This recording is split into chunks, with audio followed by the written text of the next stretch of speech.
Hi friends, ಮಸ್ತ್ಮಗ.comನ ಕರ್ನಾಟಕದ ಮುಖ್ಯಮಂತ್ರಿಗಳು ಸರಣಿಗೆ ಸ್ವಾಗತ. ನಾನು ಅಮರ್ ಪ್ರಸಾದ್. ಸ್ನೇಹಿತರೆ, ಹಿಂದಿನ ಎಪಿಸೋಡ್ನಲ್ಲಿ Reddy brothers versus CM Yediyurappa ನಡುವಿನ ಗುದ್ದಾಟ ನೋಡಿದ್ವಿ. ಇದರ ಬೆನ್ನಲ್ಲೇ ರೆಡ್ಡಿಗೆ ಅಕ್ರಮ ಗಣಿಗಾರಿಕೆಯ ಉರುಳು ಸುತ್ತಕೊಂಡಿದ್ದು, ಯಡಿಯೂರಪ್ಪಗೆ ಪ್ರತಿಸ್ಪರ್ಧಿ ಅಂತ ಹೇಳಲಾಗ್ತಾ ಇದ್ದ ಜಗದೀಶ್ ಶೆಟ್ಟರ್ ಮಂತ್ರಿಯಾಗಿದ್ದು, ಲೈಂಗಿಕ ಕಿರುಕುಳದ ಆರೋಪ ಹೊತ್ತಿದ್ದ ರೇಣುಕಾಚಾರ್ಯಗೆ ಮಿನಿಸ್ಟರ್ ಪಟ್ಟ ಸಿಕ್ಕಿದ್ದು, ಲೈಂಗಿಕ ಕಿರುಕುಳ ಆರೋಪದಲ್ಲಿ ಸಚಿವ ಸ್ಥಾನಕ್ಕೆ ಹರತಾಳು ಹಾಲಪ್ಪ ರಾಜೀನಾಮೆ ಕೊಟ್ಟದ್ದು ಸೇರಿದಂತೆ ಹಲವು ವಿಚಾರಗಳನ್ನು ನೋಡಿದ್ವಿ.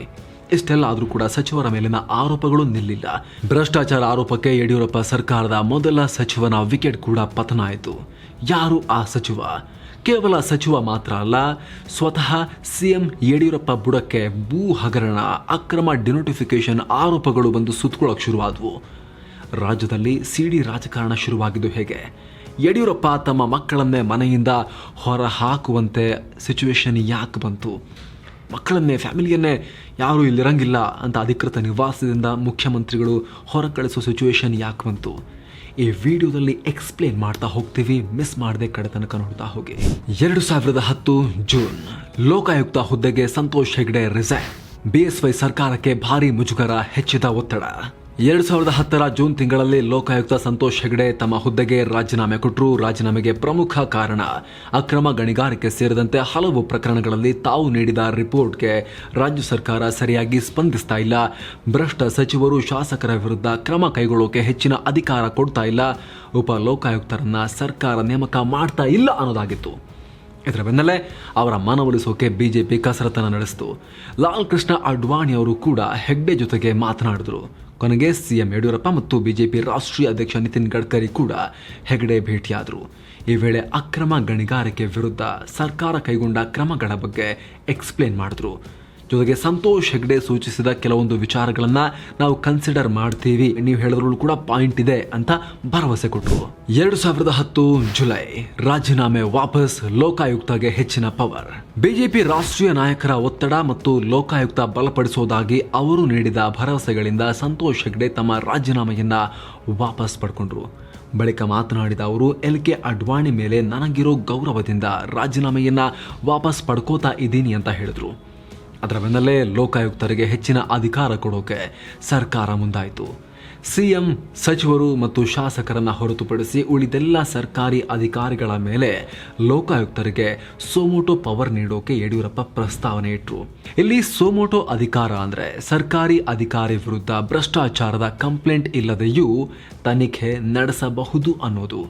ಬಟ್ ಲೋಕಾಯುಕ್ತರ ಈ ಸೋಮೋಟೋ ಪವರ್ ವ್ಯಾಪ್ತಿಗೆ ಸಿಎಂ, ಸಚಿವರು, ಶಾಸಕರು ಒಳಪಡ್ತಾ ಇರಲಿಲ್ಲ. ಜೊತೆಗೆ ಇವ್ರ ಮೇಲೆ ದೂರು ಕೊಡೋಕ್ಕೂ ಕೂಡ ಯಾರು ಮುಂದೆ ಬರೋದಿಲ್ಲ. ಇವರೇ ಮೇನ್ ಹಿಡಿಯಬೇಕಾಗಿರುವಂಥ ತಿಮಿಂಗ್ಲಗಳು ಅಂತ ಸಂತೋಷ್ ಹೆಗ್ಡೆ ಅಸಮಾಧಾನ ಹೊರಹಾಕಿದರು. ಅಲ್ಲದೆ ರಾಜ್ಯದಲ್ಲಿ ನಡೆದಂಥ ಅಕ್ರಮ ಗಣಿಗಾರಿಕೆ ಬರೋಬ್ಬರಿ 2,500 ಕೋಟಿಯ ಹಗರಣ. ಬಹುಶಃ ಇದು ದೇಶದ ಅತಿ ದೊಡ್ಡ ಹಗರಣ ಅಂತ ಹೇಳಿದ್ರು. ವಿಧಾನಸಭೆ ವಿಪಕ್ಷ ನಾಯಕರಾಗಿದ್ದ ಸಿದ್ದರಾಮಯ್ಯ ಕೂಡ ಲೋಕಾಯುಕ್ತರ ಸೋಮೋಟೋ ಪವರ್ನಲ್ಲಿ ಸಿಎಂ, ಸಚಿವರು, ಶಾಸಕರನ್ನ ಕೂಡ ಸೇರಿಸಬೇಕು ಅಂತ ಆಗ್ರಹ ಮಾಡಿದ್ರು. ಆದರೆ ವಿಪರ್ಯಾಸ ನೋಡಿ, ಇದೇ ಸಿದ್ದರಾಮಯ್ಯ ಅವರು ತಾವು ಸಿಎಂ ಆದ ಕೂಡಲೇ ಇದೇ ಲೋಕಾಯುಕ್ತವನ್ನ ಕೋಮಾಗಿ ತಳ್ಳಿಬಿಟ್ರು, ಹಲಕಿತ್ತ ಹಾವು ಮಾಡಿಬಿಟ್ರು. ಪರ್ಯಾಯವಾಗಿ ACB ಅನ್ನೋ ಈ ಪೊಲೀಸ್ ಘಟಕವನ್ನು ತಂದರು, ಸರ್ಕಾರದ ಕಂಟ್ರೋಲ್ನಲ್ಲೇ ಇರುವಂಥದ್ದು. ಸೊ ಇವರೆಲ್ಲರೂ ಕೂಡ ಹೆಚ್ಚು ಕಮ್ಮಿ ಒಂದೇ, ಸುಮ್ಮನೆ ಅವರಿದ್ದಾಗ ಇವ್ರು ಮಾತಾಡ್ತಾರೆ, ಇವರಿದ್ದಾಗ ಅವ್ರು ಮಾತಾಡ್ತಾರೆ ಅಷ್ಟೇ. 2010 ಜುಲೈ, ಆಗಸ್ಟ್, CBI ತನಿಖೆಗೆ ಕಾಂಗ್ರೆಸ್ JDS ಪಟ್ಟು, ಬಿಜೆಪಿಗೆ ಇಕ್ಕಟ್ಟು. ಅಕ್ರಮ ಗಣಿಗಾರಿಕೆ ಬಗ್ಗೆ CBI ತನಿಖೆಗೆ ಆಗ್ರಹಿಸಿ ಕಾಂಗ್ರೆಸ್ JDS ಶಾಸಕರು ಸದನದಲ್ಲಿ ಅಹೋರಾತ್ರಿ ಧರಣಿ ನಡೆಸಿದ್ರು. ಬಟ್ ಪ್ರಕರಣವನ್ನ CBIಗೆ ಕೊಡೋಕೆ ಸರ್ಕಾರ ಹಿಂದೆ ಮುಂದೆ ನೋಡ್ತಾ ಇತ್ತು. ಆರೋಪ ಕೇಳಿ ಬಂದಿದ್ದ ರೆಡ್ಡಿ ಬ್ರದರ್ಸನ್ನ ಕ್ಯಾಬಿನೆಟ್ನಿಂದ ಕೈ ಬಿಡೋಕ್ಕೂ ರೆಡಿ ಇರಲಿಲ್ಲ. ಜನಾರ್ದನ ರೆಡ್ಡಿ ಅಂತೂ ತಮ್ಮ ವಿರುದ್ಧದ ಆರೋಪ ಸಾಬೀತಾದರೆ ರಿಸೈನ್ ಮಾಡ್ತೀನಿ ಅಂದ್ರು. ಸದನದಲ್ಲಿ ಜೋರಾಗಿ ಚರ್ಚೆ ನಡೀತಾ ಇದ್ದಾಗ, ನಿಮಗೆ ತಾಕತ್ತಿದ್ರೆ ಬಳ್ಳಾರಿಗೆ ಬನ್ನಿ ನೋಡ್ಕೋತೀವಿ ಅಂತ ಕಾಂಗ್ರೆಸ್ಗೆ ಚಾಲೆಂಜ್ ಮಾಡಿದ್ರು ರೆಡ್ಡಿ. ಇದರಿಂದ ಕೆರಳಿದ ವಿಪಕ್ಷ ನಾಯಕ ಸಿದ್ದರಾಮಯ್ಯ ಸೇರಿಗೆ ಸವಾ ಸೇರೋ ಅನ್ನೋ ರೀತಿಯಲ್ಲಿ ರೆಡ್ಡಿ ಎಸೆದ ಚಾಲೆಂಜನ್ನು ತೋಳು ತಟ್ಟಿ ಸ್ವೀಕರಿಸಿದ್ರು. 2010 ಜುಲೈ 25ನೇ ತಾರೀಕು ಬೆಂಗಳೂರಿಂದ ಬಳ್ಳಾರಿಗೆ ಪಾದಯಾತ್ರೆ ಆರಂಭ ಆಯಿತು. ಬರ್ತೀವಿ ನೋಡೋಣ ಬಳ್ಳಾರಿಗೆ ಅಂತ ಹೊರಟರು. ಕಾಂಗ್ರೆಸ್ ಪಾದಯಾತ್ರೆಗೆ ಸಾಮಾಜಿಕ ಹೋರಾಟಗಾರರು, ಸಾಹಿತಿಗಳು ಬೆಂಬಲವನ್ನು ಕೊಟ್ಟರು. ಸಿದ್ದರಾಮಯ್ಯರ ಈ ಪಾದಯಾತ್ರೆ ದೊಡ್ಡ ಸಕ್ಸಸ್ ಅನ್ನು ಪಡ್ಕೊಳ್ತು. ಮತ್ತೊಂದು ಕಡೆ 2000ನೇ ಇಸವಿಯಿಂದ 2010ರವರೆಗೆ ನಡೆದ ಖನಿಜ ಸಂಪತ್ತಿನ ಅಕ್ರಮ ರಫ್ತು ಬಗ್ಗೆ ತನಿಖೆ ನಡೆಸೋಕೆ ಲೋಕಾಯುಕ್ತಗೆ ರಾಜ್ಯ ಸರ್ಕಾರ ಆದೇಶ ಕೊಡ್ತು. ಅಕ್ರಮ ರಫ್ತಿಗೆ ಬ್ರೇಕ್ ಹಾಕೋಕೆ 10 ಬಂದರುಗಳನ್ನ ಬಂದ್ ಮಾಡಲಾಯಿತು. ಕಬ್ಬಿಣದ ಅದಿರು ಸಾಗಾಟದ ಪರ್ಮಿಟ್ ನೀಡೋದನ್ನ ನಿಲ್ಲಿಸಲಾಯಿತು. ಸಿಎಂ ಕುರ್ಚಿ ಹೋದ್ರೂ ಕೂಡ ಪರವಾಗಿಲ್ಲ, ರಾಜ್ಯದಲ್ಲಿ ಅಕ್ರಮ ಗಣಿಗಾರಿಕೆ ನಡೆಯೋಕೆ ಬಿಡಲ್ಲ ಅಂತ ಯಡಿಯೂರಪ್ಪ ಹೇಳಿದರು. 2010 ಸೆಪ್ಟೆಂಬರ್ ಭ್ರಷ್ಟಾಚಾರ ಆರೋಪಕ್ಕೆ ಮೊದಲ ವಿಕೆಟ್ ಪತನ. ಯಡಿಯೂರಪ್ಪ ಸರ್ಕಾರದ ವಿರುದ್ಧ ಭ್ರಷ್ಟಾಚಾರ ಆರೋಪಕ್ಕೆ ಮೊದಲ ವಿಕೆಟ್ ಪತನ ಆಯಿತು. ಮೆಡಿಕಲ್ ಕಾಲೇಜುಗಳ ನೇಮಕಾತಿ ಹಗರಣದಲ್ಲಿ ವೈದ್ಯಕೀಯ ಸಚಿವ ಆರ್ ರಾಮಚಂದ್ರ ಗೌಡ ಅವರ ಹೆಸರು ಕೇಳಿಬಂತು. ಇದರ ಬೆನ್ನಲ್ಲೇ ಅವರು ಸಚಿವ ಸ್ಥಾನಕ್ಕೆ ರಾಜೀನಾಮೆ ಕೊಟ್ಟರು. 2010 ಸೆಪ್ಟೆಂಬರ್ ಸಚಿವಗಿರಿ ಕಿತ್ತುಕೊಂಡ್ರೆ ಆತ್ಮಹತ್ಯೆ ಅಂತ ಬೆದರಿಕೆ ಹಾಕಿದಂಥ ಮಂತ್ರಿ ಕ್ಯಾಬಿನೆಟ್ ಪುನರಚನೆ, ಕರಂದ್ಲಾಜೆ ರೀ ಎಂಟ್ರಿ. 2010 ಸೆಪ್ಟೆಂಬರ್ನಲ್ಲಿ ಕ್ಯಾಬಿನೆಟ್ ಪುನರಚನೆಗೆ ಸಿಎಂ ಯಡಿಯೂರಪ್ಪ ಮುಂದಾದರೂ ತನ್ನನ್ನು ಏನಾದರೂ ಕ್ಯಾಬಿನೆಟ್ನಿಂದ ಕೈಬಿಟ್ರೆ ಆತ್ಮಹತ್ಯೆ ಮಾಡ್ಕೋತೀನಿ ಅಂತ ಪಕ್ಷೇತರ ಶಾಸಕ ಮತ್ತು ಕ್ರೀಡಾ ಸಚಿವ ಗುಳಿಹಟ್ಟಿ ಶೇಖರ್ ಬೆದರಿಕೆ ಹಾಕಿಬಿಟ್ರು. ಪಕ್ಷೇತರ ಶಾಸಕ ಮತ್ತು ಪ್ರೌಢಶಿಕ್ಷಣ ಮಂತ್ರಿ ಶಿವನಗೌಡ ನಾಯಕ್ ತಮ್ಮನ್ನೇನಾದರೂ ಮಂತ್ರಿಗಿರಿಂದ ತೆಗೆದು ಹಾಕಿದ್ರೆ ಶಾಸಕ ಸ್ಥಾನಕ್ಕೆ ರಾಜೀನಾಮೆ ಕೊಟ್ಬಿಡ್ತೀನಿ ಅಂತ ಬೆದರಿಕೆ ಹಾಕಿದ್ರು. ಆದರೆ ಇದ್ಯಾವುದಕ್ಕೂ ತಲೆ ಕೆಡಿಸಿಕೊಳ್ಳದ ಮುಖ್ಯಮಂತ್ರಿ ಯಡಿಯೂರಪ್ಪ ಹೈಕಮಾಂಡ್ ಗ್ರೀನ್ ಸಿಗ್ನಲ್ ಸಿಗ್ತಾ ಇದ್ದ ಹಾಗೆ ಸಚಿವರಾದ ಗುಳಿಹಟ್ಟಿ ಶೇಖರ್, ಶಿವನಗೌಡ ನಾಯಕ್ ಮತ್ತು ಅರವಿಂದ್ ಲಿಂಬಾವಳಿಗೆ ಕೊಟ್ಟು ಆಚೆ ಹಾಕಿದ್ರು ಕ್ಯಾಬಿನೆಟ್ ಇಂದ. ಸಿಟಿ ರವಿಗೆ ಮಂತ್ರಿಗಿರಿ ಸಿಗಲಿಲ್ಲ, ಅದರ ಬದಲು 6 ಜನರಿಗೆ ಮಂತ್ರಿಗಿರಿ ಸಿಕ್ತು. ರೆಡ್ಡಿ ಬ್ರದರ್ಸ್ ಬಂಡಾಯ ಇದ್ದಾಗ ಮಂತ್ರಿ ಸ್ಥಾನಕ್ಕೆ ರಾಜೀನಾಮೆ ಕೊಟ್ಟಿದ್ದ ಶೋಭಾ ಕರಂದ್ಲಾಜೆಯನ್ನ ಮತ್ತೆ ಕ್ಯಾಬಿನೆಟ್ಗೆ ಸೇರಿಸಿಕೊಂಡು ಮಂತ್ರಿ ಮಾಡಿದ್ರು ಯಡಿಯೂರಪ್ಪ. ಅದು ಬಿಟ್ಟರೆ V Somanna, CH Vijayashankar, A Narayanaswamy, Ramdas ಮತ್ತು CC ಪಾಟೀಲ್ಗೆ ಮಿನಿಸ್ಟರ್ ಪಟ್ಟ ಸಿಕ್ತು. ಇನ್ನು ಕೆಲ ಸಚಿವರ ಖಾತೆ ಕೂಡ ಬದಲಾಯಿತು. ಪ್ರಮುಖವಾಗಿ ಗೃಹ ಮಂತ್ರಿಯಾಗಿದ್ದ VS ಆಚಾರ್ಯ ವಿಧಿವಶರಾಗಿದ್ರಲ್ಲ, ಆ ಗೃಹ ಖಾತೆ R ಅಶೋಕ್ ಅವರಿಗೆ ಸಿಕ್ತು. 2010 ಅಕ್ಟೋಬರ್ ಸಿಎಂ ವಿರುದ್ಧ ಭೂ ಹಗರಣ, ಡಿನೋಟಿಫಿಕೇಶನ್ ಆರೋಪ. ಬಿಜೆಪಿ ಸರ್ಕಾರದ ವಿರುದ್ಧ ಅಕ್ರಮ ಗಣಿಗಾರಿಕೆ ಆರೋಪ ಕೇಳಿ ಬರ್ತಿರುವಾಗಲೇ ಮತ್ತೆರಡು ದೊಡ್ಡ ಆರೋಪಗಳು ಕೇಳಿ ಬಂದವು. ಒಂದು ಭೂ ಹಗರಣ, ಮತ್ತೊಂದು ಅಕ್ರಮ ಡಿನೋಟಿಫಿಕೇಶನ್.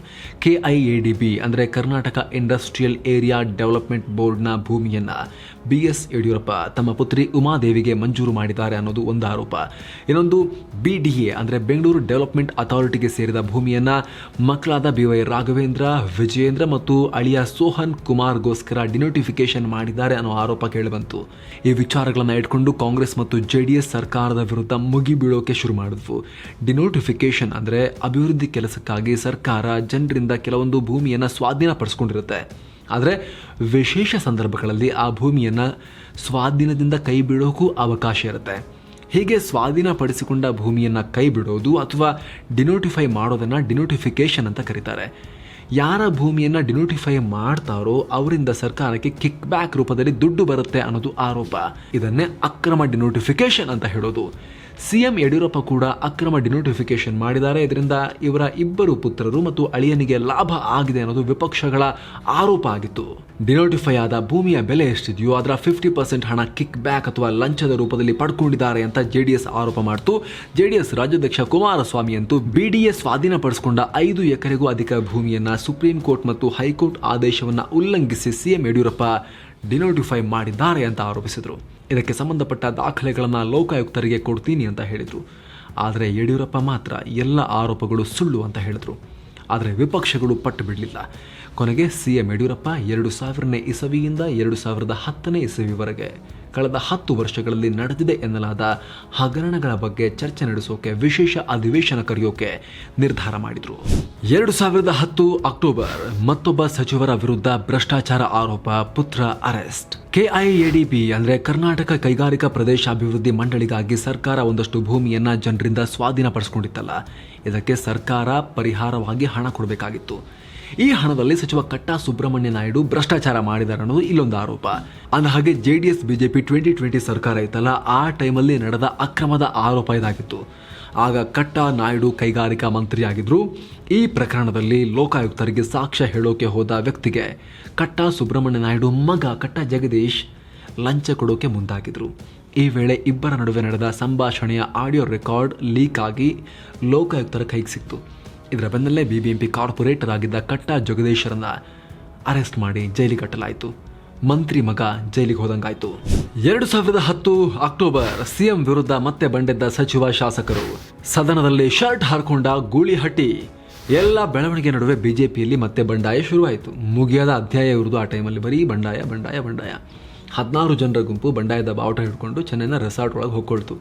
ಈ ಗುಂಪಲ್ಲಿ ಸರ್ಕಾರಕ್ಕೆ ಬೆಂಬಲ ಕೊಟ್ಟು ಸಚಿವರಾಗಿದ್ದ ಪಕ್ಷೇತರ ಶಾಸಕರು ಮತ್ತು ಬಿಜೆಪಿಯ ಕೆಲ ಸಚಿವರು ಕೂಡ ಇದ್ರು. ಇವರೆಲ್ಲರೂ ಸರ್ಕಾರದಿಂದ ಬೆಂಬಲ ವಾಪಸ್ ಪಡೆದಿರೋದಾಗಿ ಉಲ್ಲೇಖಿಸಿ ಸೈನ್ ಮಾಡಿದ ಲೆಟರ್ ರಾಜ್ಯಪಾಲರ ಕೈ ಸೇರಿತು. ರಾಜ್ಯಪಾಲರು ಅಕ್ಟೋಬರ್ 12ರ ಒಳಗೆ ಬಹುಮತ ಸಾಬೀತುಪಡಿಸಬೇಕು ನೀವು ಅಂತ CMಗೆ ಸೂಚನೆ ಕೊಟ್ಟರು. ಅದರಂತೆ CM ಯಡಿಯೂರಪ್ಪ ಮತ್ತೊಮ್ಮೆ ಫ್ಲೋರ್ ಟೆಸ್ಟ್ಗೆ ಹೋಗೋಕೆ ರೆಡಿಯಾದರು, ವಿಶ್ವಾಸಮತ ಯಾಚನೆಗೆ. ಮತ್ತೊಂದು ಕಡೆ ಬಂಡಾಯ ಶಾಸಕರ ಮನವೊಲಿಸೋ ಪ್ರಯತ್ನ ಕೂಡ ಆಯಿತು. Tourism minister Janardhana Reddy, R Ashok, Sriramulu ಚೆನ್ನೈಗೆ ಹೋಗಿ ಅಸಮಾಧಾನಿತರನ್ನ ಭೇಟಿಯಾದರು. ಆದರೆ ಸಂಧಾನ ಸಕ್ಸಸ್ ಆಗಲಿಲ್ಲ. ಇದರ ಬೆನ್ನಲ್ಲೇ CM ಯಡಿಯೂರಪ್ಪ ತಮ್ಮ ಕ್ಯಾಬಿನೆಟ್ನಿಂದ 400 ಪಕ್ಷೇತರ ಶಾಸಕರನ್ನ ಡ್ರಾಪ್ ಮಾಡಿಬಿಟ್ರು, ತೆಗೆದುಹಾಕ್ಬಿಟ್ರು. ಈ ನಡುವೆ ರಾಜ್ಯಪಾಲರನ್ನ ಭೇಟಿಯಾದ ಕುಮಾರಸ್ವಾಮಿ, BJP ಸರ್ಕಾರವೇನಾದರೂ ಬಿದ್ದು ಹೋದರೆ ನಮಗೆ ಮೊದಲು ಅವಕಾಶ ಕೊಡಬೇಕು ಮತ್ತೆ ಸರ್ಕಾರ ಮಾಡೋಕೆ ಅಂತ ಕೇಳಿಕೊಂಡ್ರು. ಹೀಗಾಗಿ ಈ ಬಂಡಾಯದ ಹಿಂದೆ ಕುಮಾರಸ್ವಾಮಿ ಮತ್ತು ಅವರ ಫ್ಯಾಮಿಲಿ ಕೈವಾಡ ಇದೆ ಅಂತ CM ಯಡಿಯೂರಪ್ಪ ಆರೋಪ ಮಾಡಿದ್ರು. ಅತ್ತ ಬಂಡಾಯ ಶಾಸಕರು ಲೊಕೇಶನ್ ಚೇಂಜ್ ಮಾಡಿ ಚೆನ್ನೈನಿಂದ ಕೇರಳದ ಕೊಚ್ಚಿಗೆ, ಬಳಿಕ ಮುಂಬೈಗೆ ಶಿಫ್ಟ್ ಆದರು. ಈ ವೇಳೆ ಅವರ ಜೊತೆ JDS ನಾಯಕರಿದ್ರು ಅಂತ ಆರೋಪ ಮಾಡಲಾಯಿತು. ಬಂಡಾಯ ಶಮನ ಆಗದ ಹಿನ್ನೆಲೆಯಲ್ಲಿ ಅಸಮಾಧಾನಿತರ ಗುಂಪಿನಲ್ಲಿದ್ದ BJP ಸಚಿವ ಬಾಲಚಂದ್ರ ಜಾರಕಿಹೊಳಿ ಮತ್ತು ಆನಂದ್ ಅಸ್ನೋಟಿಕರನ್ನ ಕೂಡ ಸಂಪುಟದಿಂದ ತೆಗೆದುಹಾಕಿದ್ರು ಯಡಿಯೂರಪ್ಪ. ಅವರಲ್ಲಿ ಬಂಡಾಯ ಮಾಡ್ತಾ ಇದ್ರು. ಯಡಿಯೂರಪ್ಪ ಇಲ್ಲಿ ಅವ್ರನ್ನ ಕ್ಯಾಬಿನೆಟ್ನಿಂದ ಒಬ್ಬರೊಬ್ಬರನ್ನೇ ಕೈ ಬಿಡ್ತಾ ಇದ್ರು. ಅಲ್ಲಿಗೆ ಬಂಡಾಯ ಗುಂಪಲ್ಲಿದ್ದ 6 ಮಂದಿ ಮಂತ್ರಿಗಿರಿಯನ್ನು ಕಳ್ಕೊಂಡಂಗಾಯಿತು. ಕಸಿವಿಸಿ ಶುರುವಾಯಿತು ಅವ್ರಿಗೀಗ, ಏನಿದು ಏನೋ ಮಾಡೋಕ್ಕೆ ಹೋಗಿ ಎಲ್ಲ ಕಳ್ಕೊತಾ ಇದೀವಲ್ಲ ಅಂತ. ಆದರೆ ಭಿನ್ನಮತೀಯ ಗುಂಪನ್ನು ಮುನ್ನಡೆಸ್ತಾ ಇದ್ದಂತಹ ಕಂದಾಯ ಸಚಿವ MP ರೇಣುಕಾಚಾರ್ಯರನ್ನು ಮಾತ್ರ CM ಕೈ ಬಿಡಲಿಲ್ಲ. ಅವ್ರನ್ನ ಮಂತ್ರಿಯಾಗಿ ಇಟ್ಕೊಂಡ್ರು. ಒಡೆದು ಆಳುವ ನೀತಿಯನ್ನು ಪ್ರಯೋಗ ಮಾಡಿದ್ರು BS ಯಡಿಯೂರಪ್ಪ. ಆಗ ಆರಂಭದಲ್ಲಿ ಭಿನ್ನರ ಗುಂಪಿನಲ್ಲಿದ್ದ ರೇಣುಕಾಚಾರ್ಯ, ಇದರ ಪರಿಣಾಮ, ಈ ನೀತಿಯ ಪರಿಣಾಮ, ಬಳಿಕ U-ಟರ್ನ್ ತಗೊಂಡು ಯಡಿಯೂರಪ್ಪನವರ ಮಾನಸ ಪುತ್ರ ಆಗೋಗ್ಬಿಟ್ರು. ಹೀಗೆಲ್ಲ ನಡೆಯಿತು ನೋಡಿ ಪಾಲಿಟಿಕ್ಸ್ನಲ್ಲಿ. ಕೊನೆಗೆ ಬಂಡಾಯಗಾರರು ಗೋವಾಗೆ ಶಿಫ್ಟ್ ಆದರು. ಅಲ್ಲೊಂದಷ್ಟು ಹೈಡ್ರಾಮಾ ಆಯಿತು. ಅಸಮಾಧಾನಿತರನ್ನ ಭೇಟಿಯಾಗೋಕೆ ಜನಾರ್ದನ್ ರೆಡ್ಡಿ ಹೋದ್ರಲ್ಲ, ಗೋವಾದಲ್ಲಿ ಕಾಂಗ್ರೆಸ್ ಸರ್ಕಾರ ಇತ್ತು, ಅವ್ರು ಬಿಟ್ಟಿರಲಿಲ್ಲ.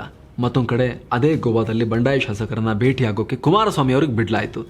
ಇವರೆಲ್ಲ ತಮ್ಮ ಜೊತೆಗಿದ್ದಾರೆ ಅಂತ ಕುಮಾರಸ್ವಾಮಿ ಅನೌನ್ಸ್ ಕೂಡ ಮಾಡಿಬಿಟ್ರು. ಇದರ ಬೆನ್ನಲ್ಲೇ ದೊಡ್ಡ ಟ್ವಿಸ್ಟ್ ಸಿಕ್ತು ಇಡೀ ಎಪಿಸೋಡ್ಗೆ. ವಿಶ್ವಾಸಮತಕ್ಕೆ 1 ದಿನ ಇತ್ತು. ಸರಿಯಾಗಿ ಏನು ಮಾಡಿಬಿಟ್ರು ಗೊತ್ತಾ BJPಯವರು? 16 ಬಂಡಾಯ ಶಾಸಕರನ್ನ ಪಕ್ಷ ವಿರೋಧಿ ಚಟುವಟಿಕೆ ಹಿನ್ನೆಲೆಯಲ್ಲಿ ಸ್ಪೀಕರ್ KG ಬೋಪಯ್ಯ ಅನರ್ಹ ಮಾಡಿಬಿಟ್ರು. ಅವರು ಶಾಸಕರೇ ಅಲ್ಲ ಇನ್ನು ಮುಂದೆ ಅಂತ. ಇದರಲ್ಲಿ 11 BJP ಶಾಸಕರಿದ್ರೆ 5 ಪಕ್ಷೇತರ ಶಾಸಕರಿದ್ರು. ಇಲ್ಲಿ ಪಕ್ಷ ವಿರೋಧಿ ಚಟುವಟಿಕೆ ಅಂತ BJPಯವ್ರನ್ನ ಅಮಾನತು ಮಾಡಿದ್ದೋಕೆ, ಅನರ್ಹ ಮಾಡಿದ್ದೋಕೆ, ಪಕ್ಷೇತರ ಶಾಸಕರನ್ನ ಕೂಡ ಅನರ್ಹ ಮಾಡಿದ್ದ ಸ್ಪೀಕರ್ ಅಧಿಕಾರದ ಬಗ್ಗೆ ಪ್ರಶ್ನೆ ಹೇಳ್ತು. ಅಲ್ರಿ ಇವ್ರು ಪಕ್ಷೇತರ ಅಲ್ವೇನ್ರಿ, ಇವ್ರು ಯಾರ ಜೊತೆ ಬೇಕಾದ್ರೂ ಓಡಾಡ್ಬೋದು ಅಂತ. ಈ ವಿಚಾರವನ್ನು ಹೈಕೋರ್ಟ್ಗೆ ತಗೊಂಡು ಹೋದ್ರು ಅನರ್ಹ ಶಾಸಕರು. ಅನರ್ಹರಾದ ಕೆಲ ಶಾಸಕರು ಫ್ಲೋರ್ ಟೆಸ್ಟ್ ದಿನ ಸದನದ ಒಳಗೆ ಬರೋಕ್ಕೆ ಅವಕಾಶ ಇಲ್ಲದೇ ಇದ್ರೂ ಕೂಡ, ಟೆಕ್ನಿಕಲಿ ಅವಕಾಶ ಇರಲಿಲ್ಲ ಅವರಿಗೆ, ಶಾಸಕರಲ್ಲ ಅವರು, ಆದರೂ ಕೂಡ ಬಂದು ಗದ್ದಲ ಉಂಟು ಮಾಡಿದ್ರು. ಅನರ್ಹರಾಗಿದ್ದ ಪಕ್ಷೇತರ ಶಾಸಕ ಗೂಳಿಹಟ್ಟಿ ಶೇಖರ್ ಅಂತೂ ಸದನದ ಟೇಬಲ್ ಮೇಲೆ ಹತ್ತಿ ಶರ್ಟ್ ಹರ್ಕೊಂಡು BJP ವಿರುದ್ಧ ರೋಷಾವೇಶ ತೋರಿಸಿದ್ದು ದೇಶವ್ಯಾಪಿ ಸುದ್ದಿಯಾಯಿತು. ಪಕ್ಷೇತರ ಶಾಸಕರನ್ನು ಅನರ್ಹಗೊಳಿಸೋಕೆ ಇವರು ಯಾರು ಅಂತ ಅನರ್ಹ ಶಾಸಕರು ಸ್ಪೀಕರ್ ವಿರುದ್ಧ, BJP ವಿರುದ್ಧ ವಾಗ್ದಾಳಿ ಮಾಡಿದ್ರು. ಹಿಂಗೂ ಆಗತ್ತೆ ಅಂತ ಅವರು ಯೋಚನೆ ಕೂಡ ಮಾಡಿರಲಿಲ್ಲ. 2010 ಅಕ್ಟೋಬರ್ ವಿಶ್ವಾಸಮತದಲ್ಲಿ ಗೆದ್ದ CM ಯಡಿಯೂರಪ್ಪ. ಫ್ಲೋರ್ ಟೆಸ್ಟ್ ಅಸಂವಿಧಾನಿಕ ಎಂದ ಗವರ್ನರ್. ಇಷ್ಟೆಲ್ಲ ಹೈಡ್ರಾಮಾದ ನಡುವೆ ಫ್ಲೋರ್ ಟೆಸ್ಟ್ ನಡೀತು. ಧ್ವನಿ ಮತದ ಮೂಲಕ ನಡೆದ ವಿಶ್ವಾಸಮತದಲ್ಲಿ ಯಡಿಯೂರಪ್ಪ ಗೆದ್ದಿದ್ದಾರೆ ಅಂತ ಸ್ಪೀಕರ್ ಅನೌನ್ಸ್ ಮಾಡಿದ್ರು. ಆದರೆ ಧ್ವನಿ ಮತದ ಮೂಲಕ ನಡೆದ ಫ್ಲೋರ್ ಟೆಸ್ಟ್ ದೊಡ್ಡ ಪ್ರಹಸನದಂತಿದೆ. ಇದು ಅಸಂವಿಧಾನಿಕ ಅಂತ ರಾಜ್ಯಪಾಲ ಹಂಸರಾಜ್ ಭಾರದ್ವಾಜ್ ಹೇಳಿದರು. ಅಲ್ಲದೆ ರಾಜ್ಯದಲ್ಲಿ ರಾಷ್ಟ್ರಪತಿ ಆಡಳಿತ ಹೇರೋಕೆ ಶಿಫಾರಸು ಮಾಡಿದರು. ವಿಶ್ವಾಸಮತ ಗೆದ್ದರೂ ಕೂಡ ರಾಜ್ಯಪಾಲರು ಹೀಗೆ ಮಾಡಿದ್ದು ಹಲವು ಪ್ರಶ್ನೆಗಳನ್ನು ಹುಟ್ಟಾಕ್ತು. ಸ್ಪೀಕರ್ ಕಾರ್ಯಕ್ಷೇತ್ರದಲ್ಲಿ ರಾಜ್ಯಪಾಲರು ಹಸ್ತಕ್ಷೇಪ ಮಾಡ್ತಿದ್ದಾರೆ ಅಂತ ಹೇಳಲಾಯಿತು. ಕೊನೆಗೆ 2ನೇ ಸಲ ಹೊಸದಾಗಿ ವಿಶ್ವಾಸಮತ ಯಾಚಿಸೋಕೆ CMಗೆ ಸೂಚಿಸಿದರು ಗವರ್ನರ್. ಅದರಂತೆ ಮತ್ತೊಮ್ಮೆ ವಿಶ್ವಾಸಮತ ಯಾಚನೆ ಮಾಡಿದರು BS ಯಡಿಯೂರಪ್ಪ. ಈ ವೇಳೆ JDS ಮತ್ತು BJPಯ ಒಬ್ಬೊಬ್ಬ ಶಾಸಕರು ಗೈರು ಹಾಜರಾಗಿದ್ದರು. JDSನ ಚನ್ನಪಟ್ಟಣ ಶಾಸಕ MC ಅಶ್ವಥ್ ಮತ್ತು BJPಯ ಲಿಂಗಸ್ಗೂರು ಶಾಸಕ ಮಾನಪ್ಪ ವಜ್ಜಲ್ ಆಬ್ಸೆಂಟ್ ಆದವರು. ಇದರ ಜೊತೆಗೆ 16 ಮಂದಿ ಅನರ್ಹಗೊಂಡಿದ್ದರಿಂದ ವಿಧಾನಸಭೆಯ ಒಟ್ಟು ಬಲಾಬಲ 206ಕ್ಕೆ ಕುಸಿದಿತ್ತು. ಮ್ಯಾಜಿಕ್ ನಂಬರ್ ಕೂಡ 103ಕ್ಕೆ ಇಳಿದಿತ್ತು. ಇಷ್ಟು ನಂಬರ್ BJPಗೆ ಬರಲೇಬೇಕಾಗಿತ್ತು. ಹೀಗಾಗಿ ಅನಾರೋಗ್ಯದಿಂದ ಬಳಲ್ತಾ ಇದ್ದ BJP ಶಾಸಕ ಈಶಣ್ಣ ಗುಳ್ಳಣ್ಣನವರ್ ಇವರನ್ನ ಆಂಬ್ಯುಲೆನ್ಸ್ನಲ್ಲಿ ಕರ್ಕೊಂಬಂದಿತ್ತು BJP. ಅವ್ರನ್ನ ಸದನದಲ್ಲಿ ವೀಲ್ ಚೇರ್ನಲ್ಲಿ ಕೂರಿಸಲಾಗಿತ್ತು. ಇದಕ್ಕೆ ಆಕ್ಷೇಪ ವ್ಯಕ್ತಪಡಿಸಿದ ವಿಪಕ್ಷ ನಾಯಕ ಸಿದ್ದರಾಮಯ್ಯ, ಈಶಣ್ಣ ಗುಳ್ಳಣ್ಣನವರ್ ದೈಹಿಕ ಮತ್ತು ಮಾನಸಿಕವಾಗಿ ಫಿಟ್ ಆಗಿಲ್ಲ, ಅವರಿಂದ ವೋಟ್ ಹಾಕಿಸೋದು ಎಷ್ಟು ಸರಿ ಅಂತ ಪ್ರಶ್ನೆ ಮಾಡಿದ್ರು. ಈ ವೇಳೆ ಸ್ಪೀಕರ್ KG ಬೋಪಯ್ಯ, ಈಶಣ್ಣ ಅವರ ಮೆಡಿಕಲ್ ಸರ್ಟಿಫಿಕೇಟ್ ಓದಿ ನೀವು, ಅವರು ಫಿಟ್ ಆಗಿದ್ದಾರೆ ಅಂತ ಹೇಳಿದರು. ಕೊನೆಗೆ ವೋಟಿಂಗ್ ಆಯಿತು. ಅದರಲ್ಲಿ ಸರ್ಕಾರದ ಪರವಾಗಿ 106 ಸದಸ್ಯರು ವೋಟ್ ಹಾಕಿದ್ರೆ ವಿರುದ್ಧವಾಗಿ 100 ಸದಸ್ಯರು ವೋಟ್ ಹಾಕಿದ್ರು. ಈ ಮೂಲಕ ಯಡಿಯೂರಪ್ಪ ಸರ್ಕಾರ ಮತ್ತೊಮ್ಮೆ ಜೀವ ಉಳಿಸ್ಕೊಳ್ತು. ಸರ್ಕಾರ ಒಂದು ವಿಶ್ವಾಸಮತ ಗೆದ್ದು 3 ದಿನದೊಳಗೆ ಮತ್ತೊಮ್ಮೆ ಬಹುಮತ ಸಾಬೀತುಪಡಿಸಿದ್ದು ಇದೇ ಮೊದಲು. ನಾನು ಹಿಸ್ಟರಿ ಕ್ರಿಯೇಟ್ ಮಾಡಿದ್ದೀನಿ ಅಂತ CM ಯಡಿಯೂರಪ್ಪ ಹೇಳಿಕೊಂಡ್ರು. ಆದರೆ 16 ಅನರ್ಹ ಶಾಸಕರ ಅರ್ಜಿ ಹೈಕೋರ್ಟ್ನಲ್ಲಿ ವಿಚಾರಣೆ ಹಂತದಲ್ಲಿ ಇದ್ದಿದ್ದರಿಂದ ಇದು ಬಿಜೆಪಿಯ ತಾತ್ಕಾಲಿಕ ಗೆಲುವು ಅಂತ ಕಾಂಗ್ರೆಸ್ JDS ನಾಯಕರು ಹೇಳಿದರು. ಆದರೆ ಪಕ್ಷೇತರ ಶಾಸಕರನ್ನ ಅಮಾನತು ಮಾಡಿದ್ದು ಸೇರಿದಂತೆ ಬಿಜೆಪಿಯ 11 ಶಾಸಕರನ್ನ ಅನರ್ಹ ಮಾಡಿದ್ದ ಸ್ಪೀಕರ್ ತೀರ್ಪನ್ನ ನಂತರ ಹೈಕೋರ್ಟ್ ಎತ್ತಿ ಹಿಡಿದು ಬಿಡ್ತು. ಅಲ್ಲಿಗೆ ಯಡಿಯೂರಪ್ಪ ಸರ್ಕಾರಕ್ಕೆ ಬಿಗ್ ರಿಲೀಫ್ ಸಿಕ್ತು. ವಿಶ್ವಾಸಮತ ಟೈಮ್ನಲ್ಲಿ JDSಗೆ ಕೈ ಕೊಟ್ಟಿದ್ದ MC ಅಶ್ವಥ್ ಶಾಸಕ ಸ್ಥಾನಕ್ಕೆ ರಾಜೀನಾಮೆ ಕೊಟ್ಟು ಬಿಜೆಪಿ ಸೇರಿದರು. ಅತ್ತ ಕಾಂಗ್ರೆಸ್ನ 2 ಶಾಸಕರು ಅದೇ ರೀತಿ ಮಾಡಿದರು. 2010 ಅಕ್ಟೋಬರ್ ರಾಜ್ಯದಲ್ಲಿ ಶುರುವಾಯಿತು CD ರಾಜಕಾರಣ. ರೆಡ್ಡಿ ಬ್ರದರ್ಸ್ ಸೇರಿ ಬಿಜೆಪಿ ಶಾಸಕರಿಗೆ IT ಶಾಕ್. ಮತ್ತೊಂದು ಕಡೆ JDS ಶಾಸಕರಿಗೆ ಬಿಜೆಪಿ ಹಣದ ಆಮಿಷ ಹೊಡ್ತಾ ಇದೆ ಅಂತ ಕುಮಾರಸ್ವಾಮಿ ಆರೋಪವನ್ನು ಮಾಡಿದ್ರು. JDS ಶಾಸಕನ ಜೊತೆಗೆ ಬಿಜೆಪಿ ನಾಯಕ ಮಾತನಾಡ್ತಿರೋ ವಿಡಿಯೋ ಇರೋ CDಯನ್ನು ರಿಲೀಸ್ ಮಾಡಿದ್ರು. ಬಿಜೆಪಿ ವಿರುದ್ಧ ಕುದುರೆ ವ್ಯಾಪಾರದ ಆರೋಪ ಕೇಳಿ ಬರ್ತಿರುವಾಗಲೇ ಬಿಜೆಪಿ ಶಾಸಕರ ಮನೆಗಳ ಮೇಲೆ IT ರೇಡ್ ಆಯಿತು. ಸಚಿವರಾದ ಗಾಲಿ ಜನಾರ್ದನ ರೆಡ್ಡಿ, ಸಹೋದರ ಕರುಣಾಕರ ರೆಡ್ಡಿ, ಅವರ ಆಪ್ತ ಸಚಿವ ಶ್ರೀರಾಮುಲು ಮತ್ತು 4 ಬಿಜೆಪಿ ಶಾಸಕರ ಮನೆ, ಕಚೇರಿ ಮತ್ತು ಬೇರೆ ಬೇರೆ ಲೊಕೇಶನ್ಸಲ್ಲಿ IT ಅಧಿಕಾರಿಗಳು ರೇಡ್ ಮಾಡಿದರು. ಕೇಂದ್ರದ ಕಾಂಗ್ರೆಸ್ ಸರ್ಕಾರ ರಾಜಕೀಯ ವಿರೋಧಿಗಳ ಮೇಲೆ IT, CBI, ATS ಮತ್ತು ರಾಜ್ಯಪಾಲರನ್ನ ಬಳಸ್ಕೊಳ್ತಾ ಇದೆ ಅಂತ ಬಿಜೆಪಿ ಆರೋಪಿಸಿತು. ಈಗ ಈ ರೀತಿ ಆರೋಪ ಮಾಡೋ ಸ್ಥಾನದಲ್ಲಿ ಕಾಂಗ್ರೆಸ್ನವರಿದ್ದಾರೆ. ಈಗ ಬಿಜೆಪಿ ಹೇಳ್ತಾ ಇದೆ ಇಲ್ಲ ಅವ್ರು ಕೆಲಸ ಮಾಡ್ತಿದ್ದಾರೆ, IT ಅವರು ರೇಡ್ ಮಾಡಬಾರ್ದಾ, CBI ತನಿಖೆ ಮಾಡಬಾರ್ದ, ಬಿಜೆಪಿಯವರು ಇವಾಗ ಕೇಳ್ತಿದ್ದಾರೆ. ಆರೋಪ ಕಾಂಗ್ರೆಸ್ನವ್ರು ಮಾಡ್ತಿದ್ದಾರೆ, ಈಗ ಪ್ರತಿಪಕ್ಷದವರು. ಆಗ ಕಾಂಗ್ರೆಸ್ ಸರ್ಕಾರ ಇದ್ದಾಗ ಅವ್ರು ಮಾಡ್ತಿದ್ದಾಗ ಬಿಜೆಪಿಯವರು ಈ ರೀತಿ ಆರೋಪವನ್ನು ಮಾಡ್ತಾ ಇದ್ರು, ಟಾರ್ಗೆಟ್ ಮಾಡ್ತಿದ್ದಾರೆ ಅಂತ. ಎಲ್ಲರೂ ಹಣೆ ಬರೋದು ಇಷ್ಟೇ, ನಾವು ತಿಳ್ಕೋಬೇಕು ಅಷ್ಟೇ. ಈ ರೀತಿ ಆಗಬೇಕು. ಇವ್ರು ಬಂದಾಗ ಅವ್ರನ್ನ ಟಾರ್ಗೆಟ್ ಮಾಡಬೇಕು, ಅವ್ರು ಬಂದಾಗ ಇವ್ರನ್ನ ಟಾರ್ಗೆಟ್ ಮಾಡಬೇಕು. ಬೇರೆ ಯಾವ ಭಯನೂ ಇಲ್ಲ ಇವರಿಗೆ, ಯಾಕಂದರೆ ಇವರೇ ರಾಜರು ಅಂತ ಅಂದ್ಕೊಂಡಿರ್ತಾರೆ ಇವರು.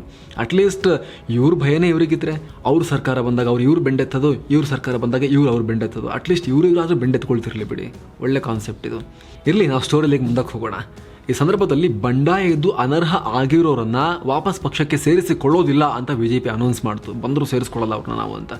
ಜೊತೆಗೆ 16 ಶಾಸಕರನ್ನ ಅನರ್ಹ ಮಾಡಿದ್ದ ಸ್ಪೀಕರ್ ನಿರ್ಧಾರವನ್ನು ಹೈಕೋರ್ಟ್ ಕೂಡ ಎತ್ತಿ ಹಿಡಿದಿತ್ತಲ್ಲ, ಅಲ್ಲಿಗೆ ಯಡಿಯೂರಪ್ಪ ಸರ್ಕಾರದ ಬುಡ ಮತ್ತಷ್ಟು ಗಟ್ಟಿಯಾಯಿತು.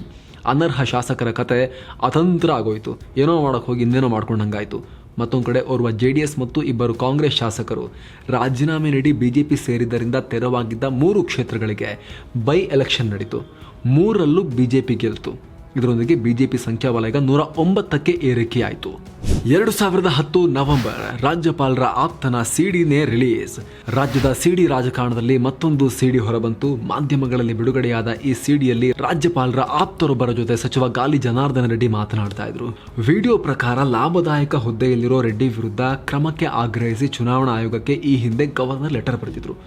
ಅದನ್ನು ಕೈ ಬಿಟ್ಟರೆ 5 ಕೋಟಿ ದುಡ್ಡು ಕೊಡೋದಾಗಿ, ಲಂಚ ಕೊಡೋದಾಗಿ ಆಫರ್ ಇಟ್ಟರು ಅಂತ ಹೇಳಲಾಯಿತು. ಅಲ್ಲದೆ ಯಡಿಯೂರಪ್ಪರನ್ನ ಕೆಳಗಿಳಿಸಿ, ನೀವು ಇದೆಲ್ಲ ಏನಕ್ಕೆ ಮಾಡ್ತೀರಾ, ನಮ್ಮ ಈ CMನ ಕೆಳಗಿಳಿಸಿ, ಫಸ್ಟು ನಿಮಗೆ ಎಷ್ಟು ಬೇಕಾದರೂ ದುಡ್ಡು ಕೊಡ್ತೀನಿ ಅಂತ ರಾಜ್ಯಪಾಲರ ಆಪ್ತರಿಗೆ ರೆಡ್ಡಿ ಆಫರ್ ಕೊಟ್ಟರು ಅಂತ ಆಗ ದೊಡ್ಡ ಸುದ್ದಿ ಸ್ಫೋಟ ಆಯಿತು.